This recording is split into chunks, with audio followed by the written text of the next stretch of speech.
Fala galera, padrão ouro. Caraca, e a cara de acabado.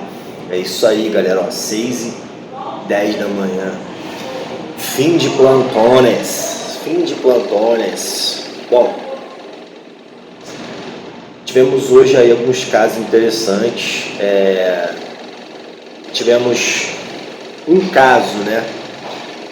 Na verdade, dois casos que não chegaram a ser uma crise de pânico. Desculpa aí pelo barulho do ar, tá, gente? Essa sala aqui, o ar faz um barulho chato. Não chegaram a ser uma crise de pânico, mas foi uma crise de ansiedade, onde o paciente estava achando, os dois pacientes, né, estavam achando que estavam infartando. Um menino, né, mas jovem, 30 anos, né, jovem, 30 anos é muito jovem, 33, né, 34, e aí e também uma outra menina, não menina também, jovem também, ela tinha 35 anos, tinha perdido o neném, cara, há 5 meses, e aí estava com depressão, ansiedade, fazendo um tratamento, né, para depressão e ansiedade. Os remédios tinham acabado, e aí os dois vieram com a queixa parecida de dor no peito, aperto, falta de ar, sensação de morte. E aí o que acontece, cara? Essa paciente, ela não tinha nem histórico familiar, não tinha hipertensão nem nada. Já o outro paciente, ele tinha pai, mãe, falecido de infarto, ambos jovens, e o irmão tinha problema cardíaco. Só que mesmo sem os dois terem, mesmo que a menina não tenha esse histórico familiar, e mesmo esse menino tendo, não interessa, o diagnóstico, né, de não ser infarto e ser uma crise de pânico ou uma ansiedade, uma crise de ansiedade, ele tem que ser um diagnóstico de exclusão. Você não pode simplesmente já ir no achismo de que isso não é infarto não, isso aí é crise de ansiedade. Não pode, cara, porque vai que é um infarto mesmo, né? Na dúvida você tem que sempre buscar o pior e excluir o pior. Excluir o pior, aí você vai direcionando para outros possíveis diagnósticos. Então o que tem que fazer, gente? Tem que rodar o eletro, e tem que já pedir as enzimas cardíacas marcadoras de dano do miocárdio. Tem que pedir troponina, tem que pedir CKMB, que são as enzimas mais recomendadas aí para indicativo de infarto, né? Troponina I ultrassensível, melhor ainda. Aqui na UPA não faz a troponina I ultrassensível, mas tem as troponinas, então beleza. Nos dois casos, o eletro veio normal, mas às vezes um eletro normal, ele também não vai afastar completamente ali o infarto, né? Se for uma coisa muito, muito súbita, não era o caso deles. Eles estavam com essa dor já há mais tempo. Então, pelo tempo, né, da dor deles, eles já viriam com o eletro alterado. Mas às vezes, quando é uma coisa muito súbita, a dor começou agora, você roda o eletro, talvez você não veja um eletro tão característico de infarto ainda. Então isso também não vai te afastar. Por isso tem que fazer eletros seriados. Mas como no caso deles, a história da dor, ela já vinha de mais tempo. No caso dele, tinha dor iniciada há 2 dias. Né? Ninguém infarta 2 dias, mas enfim, ele podia estar com uma angina estável e depois evoluiu para o infarto. E mesmo assim, e ela estava com a dor há 12 horas. Então, se tivesse infartando, já viriam com essa alteração ali no eletro. Mas enfim, o eletro normal, ele fala mais contra o infarto, desculpa, e fala a favor aí também de causa ansiogênica. E aí depois que a gente descartou ali o infarto, a gente fez os ansiolíticos, né? A gente tem aqui diazepam. Fiz diazepam para os dois, os pacientes ficaram super bem, a dor passou E aí eu orientei os dois para fazer um acompanhamento com o psiquiatra para poder fazer tratamento para ansiedade, que é o que vai evitar essas crises deles, beleza? É isso aí, chegando em casa eu comento um pouco mais com vocês aqui, até porque está com barulho e tem um paciente para atender. Fala galera, voltamos. Bom, então como vocês podem ver aí até agora, né, a gente está abordando hoje o assunto sobre crise de ansiedade e às vezes até mesmo crise de pânico, né? Nesses casos, pessoal, muitas pessoas realmente têm a sensação de morte iminente, tem alucinação, tem aperto no peito e uma descrição, né, até mesmo clínica, que confunde muito com infarto. A gente tem que ter noção do seguinte: a pessoa pode estar infartando realmente, ou ela pode estar com uma angina ansiogênica, ela pode estar realmente só com a crise de ansiedade e com a crise de pânico. Mas a moral da história que eu quero passar para vocês hoje aqui com esse nosso assunto é: não deixa passar, não dá mole, cara, não papa mosca.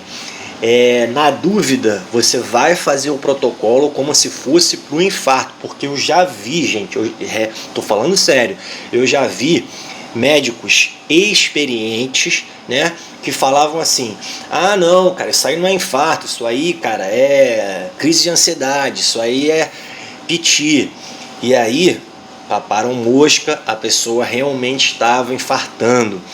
Então, gente, moral da história: mesmo que a gente desconfie que tenha uma crise de ansiedade, não tem histórico cardiovascular, o paciente é jovem, não tinha pressão alta, não tem nenhum familiar com morte por doença cerebrovascular, cardiovascular, roda o eletro na primeira vez, passa mais um tempo, né? Passa 1 hora, passa meia hora, depois 1 hora, roda eletro seriado, beleza? Pelo menos aí um na chegada, depois de meia hora mais um, depois de 1 hora mais outro.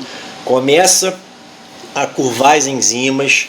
Por quê? Porque se for um infarto realmente, você não vai papar mosca, você não vai ter problemas depois, caso você negligencie o paciente, e você vai estar ainda, por exemplo, no time de você fazer uma terapia adequada, seja trombolizando, seja pedindo transferência para poder ir para um centro de hemodinâmica, fazer cateterismo, angioplastia, stent, ou simplesmente, caso você não tenha disponível recurso de trombólise ou angioplastia, se for um infarto sem supra, né, uma angina instável, você pode fazer a terapia com aspirina, clopidogrel, enfim, o protocolo padrão aí, morfina, oxigênio se necessário, né, para poder tratar, se não for um infarto com supra. Então, galera, dica padrão ouro para vocês, para a gente não papar mosca. Isso foi uma coisa que eu sempre tive em mente desde que comecei a dar aula, para você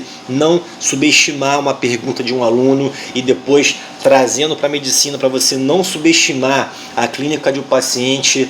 Na dúvida, você tem que primeiro afastar o pior. Depois que afastou o pior, a gente aí sim pode tratar problemas, patologias que são menos danosas, menos letais. Então, essa clínica, né, duvidosa entre infarto agudo do miocárdio, crise de ansiedade, crise de pânico, elas se confundem muito, galera. Às vezes o paciente vai te contar uma história que você vai estar jurando que é um infarto e o paciente vai estar com síndrome do pânico, crise de pânico ou crise de ansiedade. Ou às vezes o paciente vai te contar uma história, vai estar com sinais, sintomas, mostrando quase que claramente na tua cara que é uma crise de ansiedade, crise de pânico, e ele pode estar realmente infartando. Na dúvida, descarta o infarto, e aí se você conseguir realmente descartar, você vai estar tratando a crise de ansiedade sem problema. E se aparecer ali uma alteração no eletro, uma alteração nas enzimas cardíacas, de necrose miocárdica, a gente vai estar ainda dentro do time, da janela de tratamento, seja infarto com supra, infarto sem supra, angina instável, beleza? Essa é a dica padrão ouro, não papo a mosca não, certo? Beleza? E olha, isso está acontecendo muito, cara, uma coisa que me chama a atenção. Tem muitos pacientes tendo ansiedade generalizada e crise de ansiedade, crise de pânico. Gente, isso é uma coisa frequente, cara, frequente, é muito incidente. Pelo menos aqui no Rio de Janeiro e pelo menos na UPA onde eu trabalho. Agora, diga aí você que está na faculdade de medicina, que já se formou, está trabalhando, diga aí se você atende muitos casos como esse, de paciente com crise de ansiedade, né, com dor no peito, algo muito sugestivo de infarto do miocárdio. Diga se você vê com muita frequência, se é muito incidente, porque isso realmente está me chamando a atenção. A gente que vive na sociedade, numa cidade grande, a gente tem cobrança, a rotina, trabalha longe de casa, sai do estudo, vai trabalhar, aí tem conta para pagar, tem responsabilidade em casa, falta grana. Todo o contexto aqui, gente, favorece essa situação. E esses pacientes, eles tinham um contexto, né? Um paciente estava desempregado, por exemplo, era um paciente, nesse caso, que perdeu a filha, ou o rapaz dizia que o chefe dele cobrava muito, não liberava ele nunca, ele ficava trabalhando, sei lá, mais de 12 horas por dia, não recebia extra, tinha que trabalhar final de semana. Então você vê que é todo um contexto social, socioeconômico, né, que favorece quadros patológicos. A saúde, gente, ela não é só um olhar biológico, né? A saúde não é só isso, não é só hospedeiro, parasita, hospedeiro, fator de risco. Ela requer um olhar integral, né? É o biológico, é a pessoa, é o social e é o econômico. Então esse é justamente, né, um dos princípios aí da saúde do SUS, que é a integralidade, você olhar o paciente como um todo. Então isso é muito importante também, e às vezes, claro, isso pode acabar te ajudando aí a definir e a decidir, né, qual vai ser o diagnóstico mais provável e definir uma conduta, beleza? Bom, espero que tenha enriquecido aí vocês com mais informações, mais conhecimento. Espero que também tenha inspirado vocês que pretendem entrar na faculdade de medicina, seguindo a carreira médica, que eu sei que vocês vão fazer uma medicina padrão ouro e vão modificar aí, fazer o melhor para a sociedade, para os pacientes, e vão proporcionar o bem-estar aí para a sociedade onde vocês vão trabalhar. Vou ficando por aqui, espero que tenham gostado. Beijo, ó. Chora agora, reaprovado, se não aguenta não se envolve, chama que vem. Um beijo do fundo do ventrículo esquerdo, nos vemos nos plantões por aí. Tchau.